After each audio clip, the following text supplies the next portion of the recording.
Hello and welcome to the Edge of Midnight channel. My name is Jason and I will be your host today.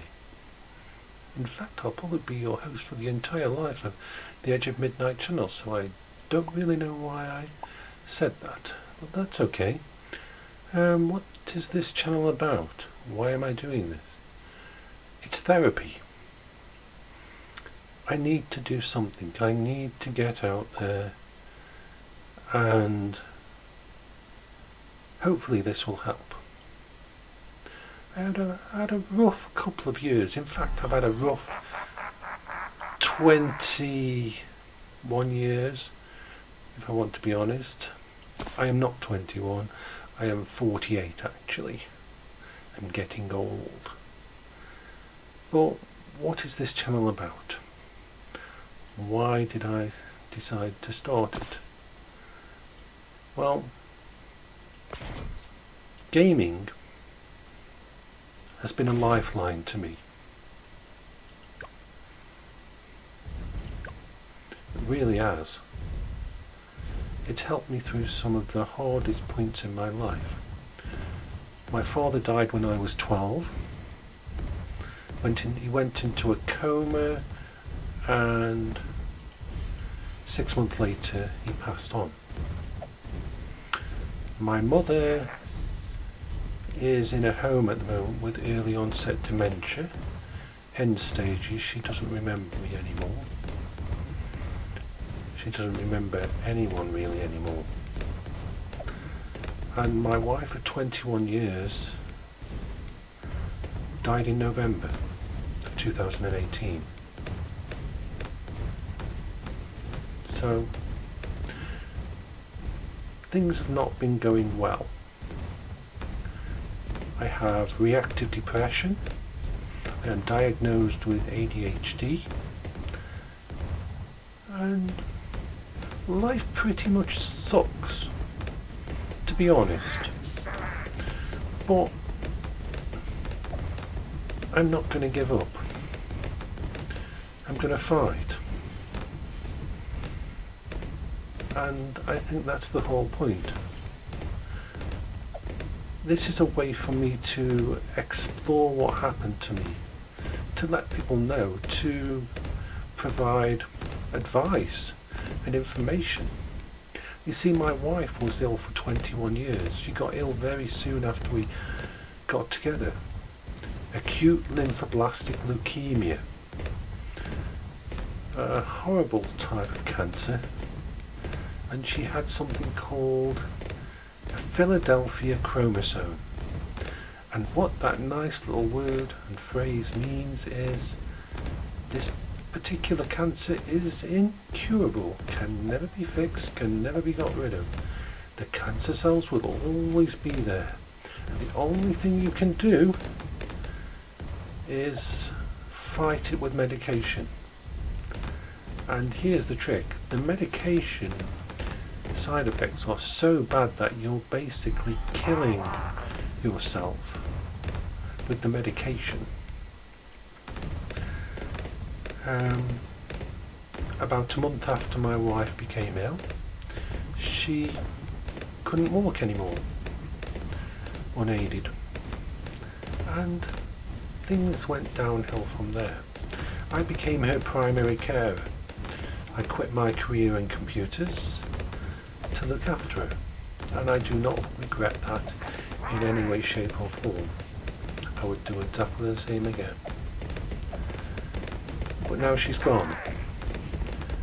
And yes, I've been suicidal. I've had suicidal thoughts. I've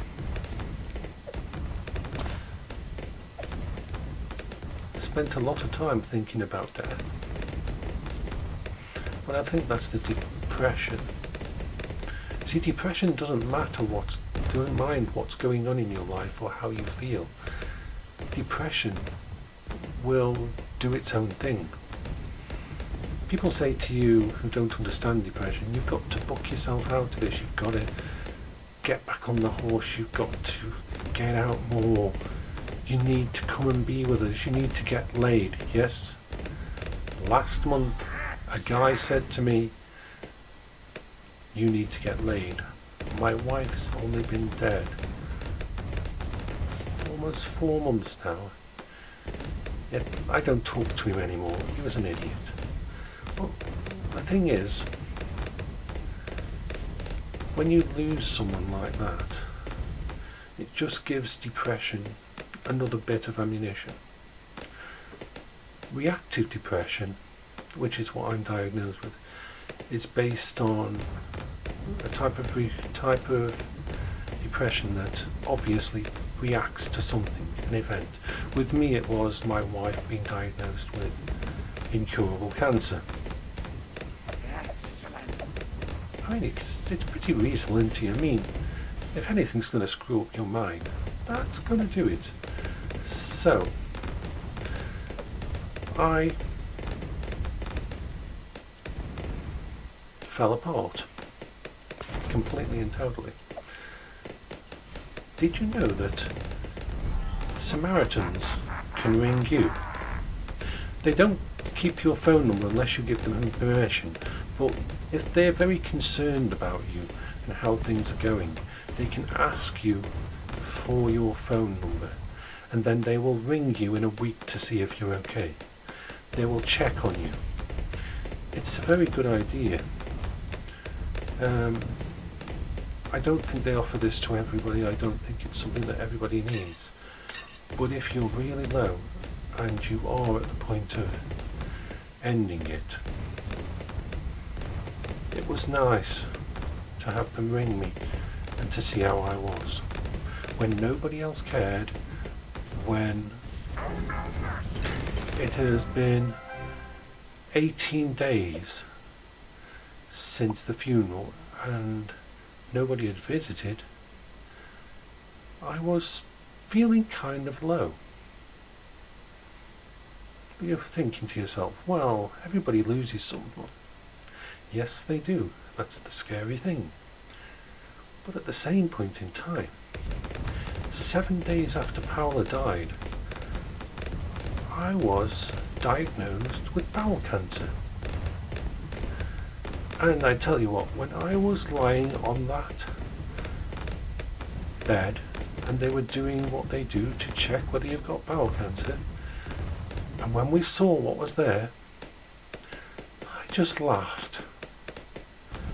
It was like, oh, come on. My wife's just died. I haven't even organised the funeral, and I've just been diagnosed with bowel cancer. So in January I went in for the treatment, and it went well. But here's the trick. Depression doesn't care whether things are going well for you. Depression doesn't base itself on those kind of materialistic or school-wise things. And it can be even worse for you. Have you ever wondered why all those people who were famous and had everything to live for gave up on life? Think about it. They have everything to live for and they just end it. And why is that? And I'll tell you, one of the reasons is guilt. Not for everyone, but for some, it's guilt. I really should concentrate on this game, or I'm going to die really, really badly. Let's just throw some stuff out for a laugh. I know, I should put out... Where are you? Let's put out my old friend. Okay, let's just... Last. There. That's us done now. Don't need to do anything else, I don't think, with that. That should handle it till quite a few rounds. Okay, so I go into hospital. I have 40% of my bowels removed. 6-hour operation. I would not recommend it to anyone. It was not fun. I can't blame the doctors and the nurses and the support staff. They were amazing. Just like all the doctors and nurses when it came to looking after my wife. I was always happy with what they did. So This channel is going to be about how you deal with these dark times. And I felt that gaming, all through my life, gaming has been there for me.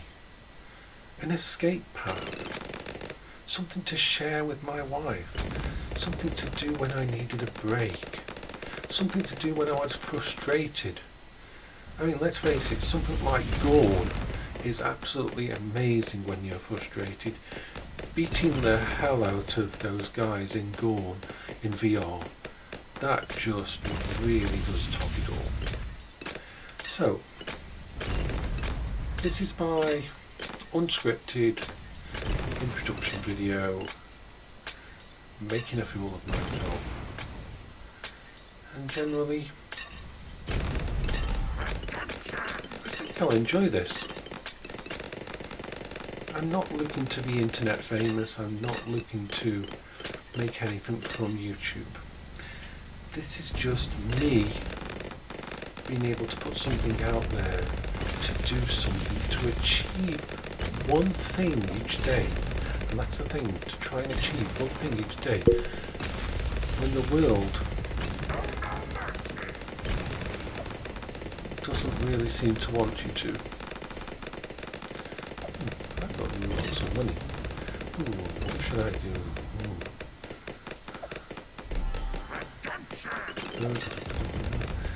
I know anybody who is good at this game will be just saying, oh, you shouldn't have put that there, you shouldn't have had that one, what are you doing, you're not doing this. The whole point is, I am a gamer. I've been a gamer since I was 8 years old. Doesn't mean I'm a good gamer. I am pretty bad at most of the games I play. But that doesn't matter.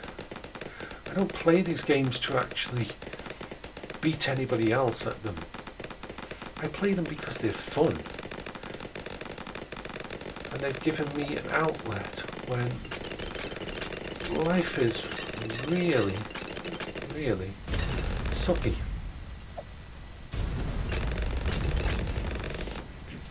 So I hope I didn't make too much of a fool of myself with this first video. I think I'm going to end this now. I have beaten the balloons. Well, anybody can really beat them, yeah. But still, let's see. Thank you for watching and listening.